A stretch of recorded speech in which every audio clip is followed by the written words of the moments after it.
Hi guys, I'm Kurt, And I'm Travis. and this is Castlevania Lords of Shadow. Ultimate Edition. Let's jump right in and take a look. Now, straight off the bat, this game was brought out in 2011, so it is a bit of an older game. That was on PS3 and Xbox 360, and the later release was on PC 2013, and they didn't really touch up the graphics, but they added a bit more content. So they took 2 years to add some more content. Yeah, but that said, it is fully voice acted with the original voice actors, so, you know... Did they redo all the voice acting, or did they just copy it over? They copied it over, but the additional stuff has new voice acting in it. So I can see why it took longer. It's a pretty good combat system, pretty basic hack and slash. X is light attack, Y is heavy attack, and combo between the two. And it's got a pretty interesting magic system about it. So you can have the two bars, you have light magic and dark magic, which build up by doing combos. Guessing that's the red and blue there? Yes, yes. Blue is light, red is dark, obviously, for whatever reason. It is in every game.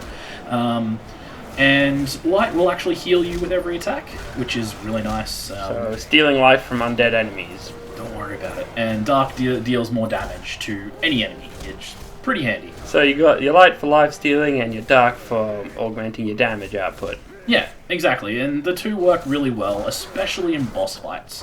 That's where I feel this game shines the most, because it feels really good to build up a combo, dodging out of the road of the attacks, and you get all these orbs, suck them up, and then do an awesome combo. Higher the combo, more magic you get. Exactly, it's pretty good, it's fun. We've got some nice creepy enemies like these things. Ooh, Root Coffin Man. Yeah, and with some pretty good secondary weapons. The holy water will actually stun them, so you can get some finishes on them. It'll stun any undead enemy. So will it work on any other supernatural dark enemies or only undead? It will deal damage and stagger them, but it will only stun the undead and vampires, which are undead anyway. You can also empower yourself with magic and then use secondary weapons like the holy water, which will throw at yourself and give you a shield. Are all your weapons empowered by holy magic? Not all of them. The fairies are, and the holy water is, but the dagger is empowered by dark. The dagger is pretty crappy without it, but you empower yourself with dark magic and it starts dealing some nice damage. So you're saying the more offensive things are augmented by dark magic because they increase your damage output. Yes. This is the fairies. Everyone knows this section. Enemies come down when you're pulling the lever just to annoy you. So you annoy them back. God, it's Zelda all over again. Yeah, throw out some Navis. Well, actually, if you augment them with light instead of stunning them like that, they'll actually just deal damage. That doesn't seem like a very light fairy thing to do. No, the fairies literally explode on impact. The hell is wrong with them? It's kind of funny, though. Yeah, fairies are bad. Yeah. But anyway, this is how the combat all works together in a boss fight. This is the Lord of the Lycan. It's a pretty cool little boss fight. He's charging all over the place, and you're dodging out of his way. So he's the one ruling all over those werewolves. Yep. There is a second form later where he actually turns into a Lycan. Yeah, it wouldn't be a Lycan boss fight if he didn't. Exactly. This is an example of a good boss fight. Now, there are some really, really bad boss fights in this game. Like this one coming up now. Oh, he's a big one. Yes. You ever played Shadow of the Colossus? No, but I've heard of it. Yeah, well, that's this boss in a nutshell. Climb the boss, hit the bits, Yep. Boss dies. Yep, basically. The big issue I have with it is it's in such a small enclosure relative to its size, and you need to be far enough away for it to start throwing rocks at you to throw back at it. So you can't just run up to it and start climbing. No. And when it does that, it just stands there and just bombards you with rocks. The biggest issue I had, I found out you have to stop moving for it to throw rocks at you. So it won't throw the rocks unless you're standing still. Exactly. Oh, that's an interesting mechanic. Yeah, considering the fact that, you're fighting this huge thing, you want to be rolling around constantly. You have the roll, so why wouldn't you use it? And then this guy comes in with the assist. Yeah. Kill steal, fuck. But yeah, this is probably the lowest moment of the game, trying to climb up the Colossus. You're constantly having to stop every, 5 or 6 seconds to hold down on the trigger so you don't fall off. So you can take it down in one go, or does it knock you down after you take out each weak point? If you know what you're doing, yes, but for the most of the part, you don't even know where you're supposed to be going. Like, look at this. How am I supposed to know where I'm going to be climbing, aside from the tiny little green lines? Oh, yeah, and they're not even lit up green lines. It's just moss on the rocks there. Yeah, exactly. So if you're in an intense boss fight, you know, you don't really know where you're supposed to be going. Because he's kind of covered in the moss. Yeah. But that's alright, you know, it's a poor boss fight, but there are some really good other ones that definitely make up for it. Also, another really good about this game is the environments. Look at that. That is a lovely looking castle. Yes, as soon as I saw that, I'm like, that is something straight off And a not so lovely looking sewer. I mean, it's a nice looking sewer, but it's still a sewer. Yes, yes. You're rolling around in what I can only assume is demon poop. Yes, most definitely demon poop. And if you stay in there too long, you just straight up suffocate. Demon poop is pretty toxic. Yes. There's also some cool little swamp areas here. They like to take this cinematic approach. Give you a nice panning out shot of the whole area. And also to show you where the fuck to go as well. Oh yeah, that helps. Yeah, there's also some nice little barren cliffs with some rather perilous platforming, assisted by God of War wings. So you only get the wings to assist you with these big platformy bits. Yes, you only get those later in the game after, I believe, you beat the Lord of Vampires. This is a cool little shantytown with this creepy motherfucker. Just some crows. No. Oh. This Well, fiddlesticks looking he's motherfucker. just not doing his job, is he? No, you actually need to chase crows Pretty onto bad him. scarecrow. It also has this, the Clockwork Giant Tower. angel lady with a guy. Ironically enough, just before a giant demon lady. Anyway. Also with a guy? No. You are the guy. Oh. Anyway, this is the Clockwork Tower. It's a staple in Castlevania games. Always been really perilous for platforming, but especially so in this game. Is that because it's a badly designed platform area, or because the controls don't mesh well with the platforming? The design is actually really good. It's really cool. You got moving cogs that you got to jump on. The whole clockwork system going on. Yeah, I really love the whole steampunk feel to it. But the thing that lets me down is the lack of control over your jumps. Once you jump, you're committed to jumping in that direction. You do get a bit of control once you get the wings, but you don't actually have those originally for this part. I came back and recorded this and I had Now, them. do the wings give you steering, or is it just effectively a bigger jump? Effectively, it's a double jump. It doesn't really give you any form of steering. And there's no jump steering. None whatsoever. So they're going for a more realistic approach to jumping. I mean, you jump in real life, you can't really steer yourself. Yeah, but you don't have wings or are fighting demons in real life. Demons are real. Only your inner ones. Anyway. That is a down point of the game, but there are a lot of other better things about it. For example, the story. Ooh, story time. Yes.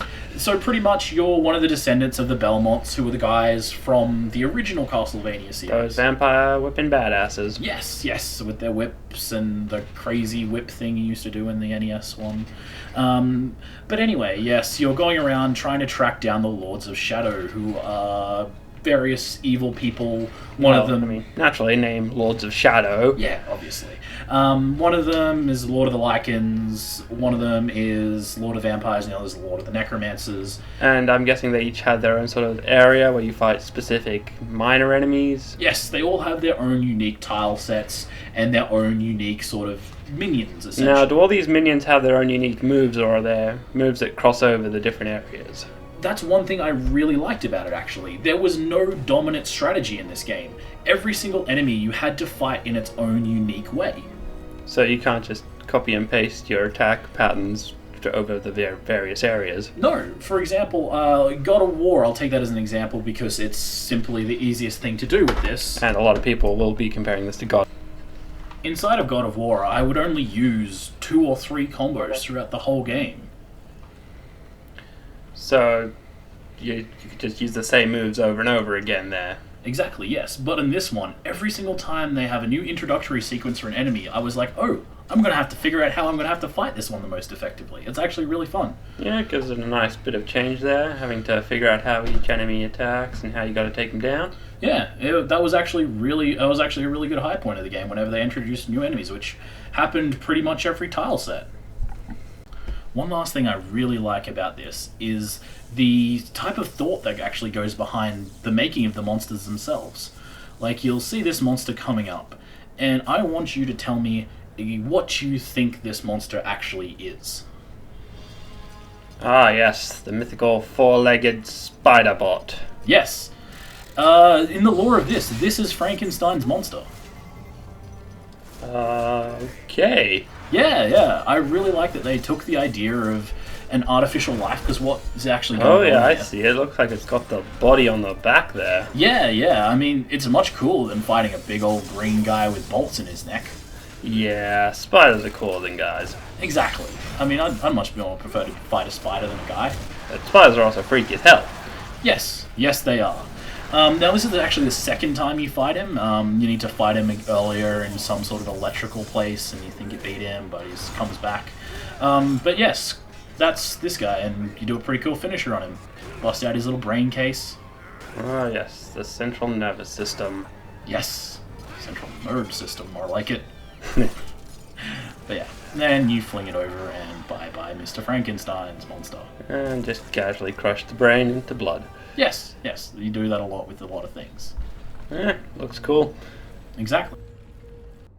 Another thing you'll notice is this game has a lot of puzzles. Not just your standard platforming or box moving or anything like that. It actually has puzzles where they take you out of that and you've got to solve a riddle or the order of objects. For example, this one, you need to match a month, day, and moon phase, zodiac, moon phase, and day to make an eclipse in the little hole in the pillar. Oh, I see. It actually moves the sun and the moon around. Yes. A pretty cool little thing. The only issue I have with it is there you can completely bypass these puzzles. You can just open up your little book thing, and if you find a scroll, which are always right beside the puzzle, you can just open them up and look at the solution. This does, however, sacrifice the XP you would otherwise gain. So, there's no way of hinting at it. You're either doing the puzzle blind or you get the answer. They will actually hint to it, though. If you open up the scroll, it'll have like a seal on it, and then it'll give you a small hint. It'll like tell you what you need to do, but not how you need to do it. So it gives you the option. Yes. Now, this big troll right here. Oh, yep, standard hairy troll boss. Yes. Or mini boss? They're sort of more just large enemies that'll prop up. Ah, large enemy type. Yeah, pretty much the only reason he's there is to open this gate. Doesn't serve to give you a little fun going through an area? Not really. I mean, it's pretty much just a replacement of a lever, with the added bonus that you get to watch him flail around, squashing werewolves and trying to get you off its back. Well, I guess that's slightly more amusing than just activating a switch. Yeah, that's true. It is entertaining, so I'll give it a pass for that.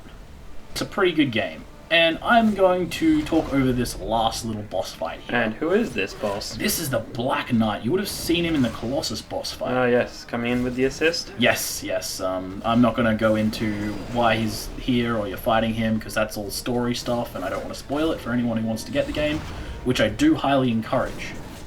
Because even though it has its flaws, it is still a really good game. When I first started making this review, I was actually stuck at that Colossus boss fight because I didn't understand how it worked. And I feel a lot of other people would have too. That's fair enough. I mean, it does look a little confusing, I will admit. Yeah, and because it's like, it made the whole game seem a lot less entertaining. Because you don't want to be jumping around because the platforming's bad. And if the platforming's bad, you want the boss fights to focus on something that isn't it. You want it to be rolling, getting your combos up, all the fun stuff. I think those nice near misses with your dodges. Yeah, rolling into attacks, scumming it out with the invulnerability frames. Oh, naturally. But yes, overall, this game is a good game, so long as you don't mind powering through the less than good parts of it. So if you're willing to put up with a little bad stuff there, it's overall a good game. Yes. The biggest comparison I can make is God of War and Dante's Inferno. Yeah, third person, hack and slash, combo attacks, that sort of thing going on. Yes, exactly. I will say this game is much better than God of War Ascension. That's not hard though. Yes, I'll get onto that another time. I really hate that game, even though I'm a big God of War fanboy. But I will say it does feel a lot closer to Dante's Inferno, based around the theme of fighting evil monsters. So they do have a sort of similar control scheme between those three, but you're saying because of the setting, this one's closer to Dante's Inferno. Yes, But I feel it's got enough uniqueness in even with the light and dark system alone to justify you getting it. To allow it to stand alone as its own separate game, not just another clone of your other 3D hack and slash. Exactly. One last thing I want to touch on is, why isn't this an iconic game? You know, it has all the makings to be an iconic game. It's scored relatively well in most critics. It's got the Castlevania name on it. So why didn't it do well? Maybe it's just not as Castlevania as people wanted it to be. Maybe they're just seeing it as another hack and slash. That's probably it, because this did come about in the time where God of War was, God of War was the big hack and slash, and so everyone would assume it's just being another God of War. Exactly, and they just didn't see any of the uniqueness it had. Like, for example, the reason that it doesn't carry alone with the Castlevania name, it would be due to the earlier Castlevania games on the Nintendo 64, which were absolutely atrocious. Compared to its previous roots with the 2D side-scrollers. Exactly. It didn't have a good transition from 2D to 3D. Like the other games, such as Mario or anything like that. They had really good 3D platforming games. And this one focused on more of the combat, which I am okay with, because the combat is good. Yeah, I guess they wanted to give the combat thing a try on a new platform. Yes, and to be fair, they did well. I give this game a pretty good pass. If you see it on Steam on sale, I'd recommend it. Yeah, I can see how it would be enjoyable. I might grab it if it does go on sale. Yeah, not a problem. Thank you everyone for listening in, and see you next time. See ya.